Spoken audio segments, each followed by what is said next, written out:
ভারতে মোদী সাম্রাজ্যের যে কোনো সময় পতন হবে, এটা স্পষ্ট আজকের এই ভিডিওটা থেকে। যে ভারতের জনগণ এই সরকারটার প্রতি আসলে কতটুকু সন্তুষ্ট।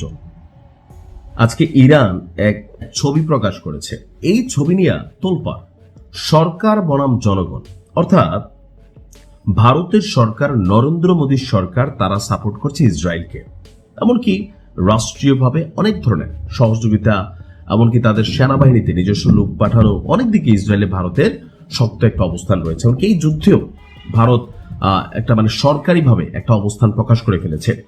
অন্যদিকে ভারতের জনগণ, শুধু মুসলিম না, আমরা জনগণ বুঝাইছি, তারা ইরানের পক্ষে একটা বড় অংশ অবস্থান নিয়েছে, আর ইরান কৃতজ্ঞতা প্রকাশ করতে ভুলে নাই।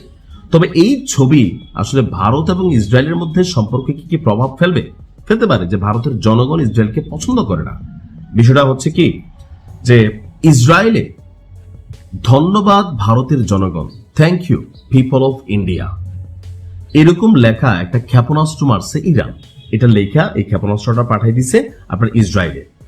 ভারতের বাণিজ্যিক রাজধানী হিসেবে পরিচিত মুম্বাইয়ের ইরানের যে কনসুলেট জেনারেল ভবন আছে এবং ইরানের রাষ্ট্রায়ত্ত সংবাদ মাধ্যম যা আছে, তারা এমন কিছু ক্ষেপণাস্ত্রের ছবি প্রদর্শন করেছে যেগুলোর গায়ে নীল রঙের কালিতে লেখা thank you people of India. অবশ্য শুধুমাত্র যে ভারতের জনগণকে লেখছে তা না, এখানে লেখা আছে thank you people of German, thank you people of Spain, thank you people of Pakistan. আপনার এরকম এগুলো আসলে কেন লিখছে? এটা কি ওই দেশগুলোকে উস্কাচ্ছে? না, ইরান এটাকে কৃতজ্ঞতা স্বরূপ লিখছে। কেন?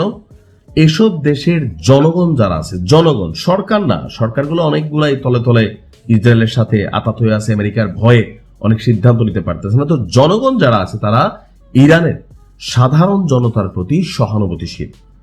আর ইসরায়েলকে লক্ষ্য করে 83তম ক্ষেপণাস্ত্রের যে বহর নিক্ষেপ করেছে ইরান, প্রতিটি ক্ষেপণাস্ত্রের গায়ে নীল কালিতে লেখা ছিল thank you people of India, thank you people of German, thank you people of Spain এবং thank you people of Pakistan. আমাদেরকে ধন্যবাদ জানানো হলো।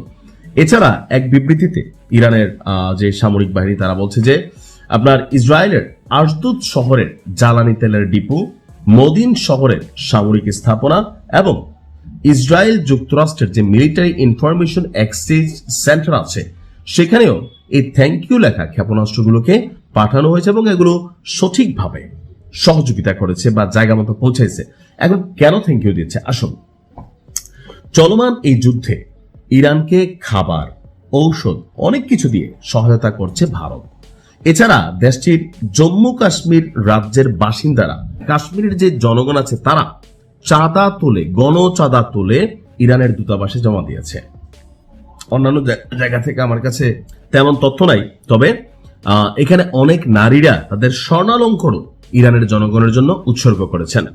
ভারতের ইরানি দূতাবাস এই দান কৃতজ্ঞতার সাথে গ্রহণ করেছে এবং দূতাবাসের পক্ষ থেকে বলা হয়েছে ভারতের জনগণের এই আন্তরিক সহায়তা ইরান কখনো ভুলবে না, সেই জন্য তারা এমন অভিনব প্রস্তুতি নিয়েছে।